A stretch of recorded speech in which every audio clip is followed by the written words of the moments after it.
N'oubliez pas, si vous aimez mon vidéo, partagez et inscrivez sur ma chaîne. Pour les notes de cours reliant cette vidéo, vous pouvez trouver le lien dans la description de cette vidéo.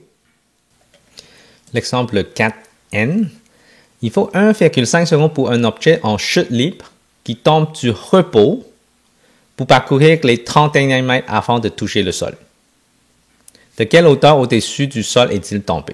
Il faut faire attention ici. Il faut bien lire la question. C'est pas extrêmement clair cette question-là parce qu'il faut 1,5 secondes pour un objet en chute libre qui tombe du repos. Donc ça, c'est comme entre parenthèses. Ça a commencé par tomber du repos, mais le 1,5 secondes, c'est pour parcourir 30 derniers mètres. OK? Donc, on a la balle qui tombe, qui est 30 mètres, mais 1,5 secondes. Mais ça ne tombe pas par là, ça tombe plus haut. Mais avec du repos, phi égale à 0. Donc, la hauteur, on ne sait pas c'est quoi. On veut savoir la hauteur initiale. Donc, c'est plus ça la question. On a une partie qu'on ne sait pas. Okay? Mais on va commencer à calculer au milieu. Si c'est à partir du milieu, le delta Y, on a moins 30 mètres. Okay? Parce que ça a descendu 30 mètres. Et puis, le temps, c'est 1,5 secondes. On a le A, ce qui est moins 9,81 mètres par seconde carré. Et phi va être égal à quoi? C'est ça qu'on veut savoir. Phi égale à quoi? Donc, on va...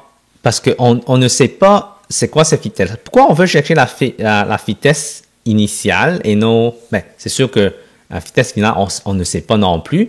Mais cette vitesse initiale-là, c'est la vitesse finale du premier parti. OK? Du premier parti qui commençait par repos. Et ça tombe jusque-là. À ce point-là, c'est la vitesse finale du premier parti. La deuxième partie ici, ça tombe au sol. Donc, ici, on veut chercher la vitesse initiale. Donc, delta Y, on va changer de couleur ici. Donc, delta Y égale à phi t plus 1 demi a t à la 2. Donc, phi égale à, là, on peut, même chose encore là, on va isoler delta Y moins 1 demi a t à la 2, tout ça divisé par t. Si on remplace,